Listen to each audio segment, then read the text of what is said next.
What is up, everyone? Welcome back to the channel. Chris here with a quick, kind of quick, but just with a new video. Today's video is basically just an overhaul. I kind of just wanted to make this one video. I've talked all the previous videos, probably like the past, 6 or 7 videos, maybe a little more. It might as well be a series. So today I'm just going to do a video, kind of like an overhaul, talking about, the patience I've had and how long I've come with, redoing the swap. So if you don't know, I want to say like 2 years ago, it feels like it's been a long time. It's basically like a year, a little over a year. So 2 years will be September of 2021. Basically, we had the car together and the valve drop in the motor. So that's where we're at now. So there's actually been people that still, I don't post a lot, so they're like, do you still make videos, or whatever happened to the car? So basically, if you're watching this video, this is the newest video. And long story short, you can always just look on the channel and there's plenty of videos talking about it. But long story short, the motor died after putting in a new transmission, and I thought I was going to take it to Mustang week, and the day before Mustang week that I was supposed to leave, the original crate motor, so it was a crate motor from Ford, it dropped the valve. So now fast forwarding, kind of got the itch to want to put the car back together, put it back on the road, and every day just hustle and grind to want to do that. Now I could stop and just buy everything that I want, but I don't want to rush it. I want to basically piece it together the way I want it. Years ago to now is where I want the car, if that makes sense. So like 5 years ago I was thinking, I got this car, my job and stuff wasn't where it is now. So now I'm able to just basically say like, hey, I want this, I want to do that, let's make it happen, because the money's there, the work is there, and plus better people surrounding and stuff like that know a lot more. Plus I know a lot more about the swap. First diving into the swap 5-6 years ago, which seems like yesterday. It was basically a brand new swap. Not a lot of people had done them. There had been a few, of course, but especially in just my area, there wasn't a lot. So the Coyote swap was basically still a newer thing, especially for the Gen 2. So summing up where we are now. So we basically, over the summer, tore out the interior of the car, pulled all that, had the car basically just filled with parts. I recently went and picked up a 03 Cobra transmission, so a T56 out of a 03 Cobra transmission. Sorry, a transmission, T56 transmission out of a 03 Cobra. I didn't think that would be that hard to say.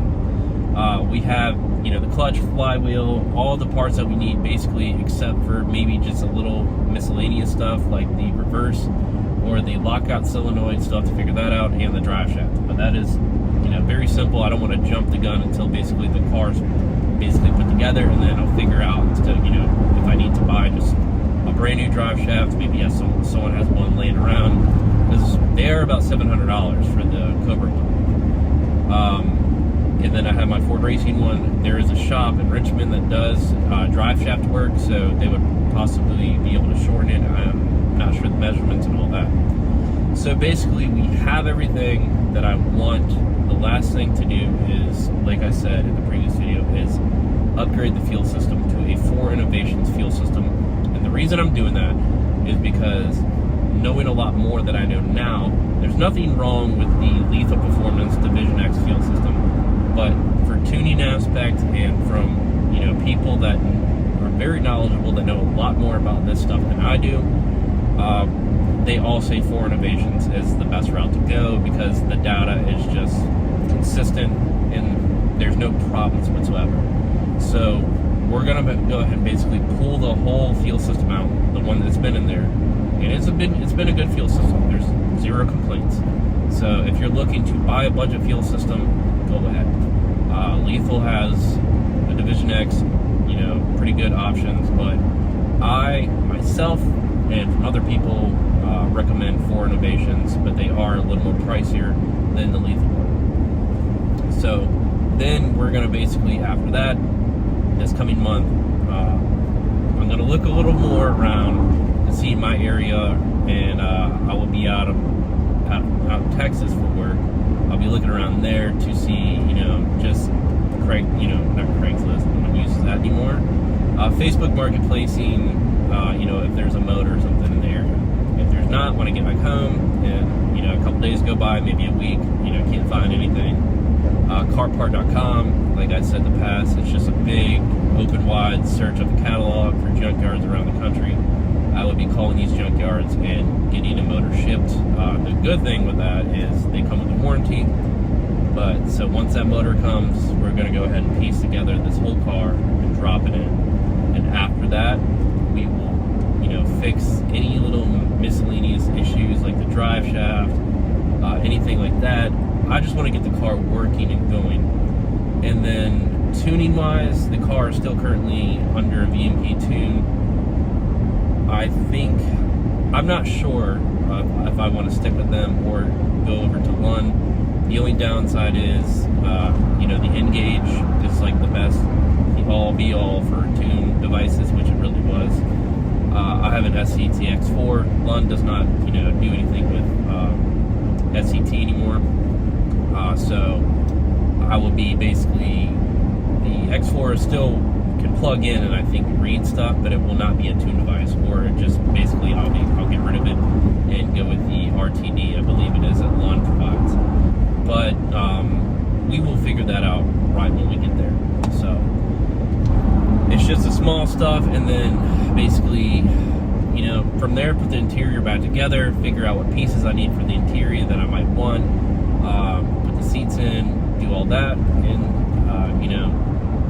anything else like lights or anything like that, looks, get the car painted. I've already got the hood, the bumper and stuff, all that for it. And basically just get new rear tires for the car, slap the new brakes on, and drive it to get inspected and aligned, and make sure, let it, drive it for a couple days and see if there's any leaks or anything, and go from there.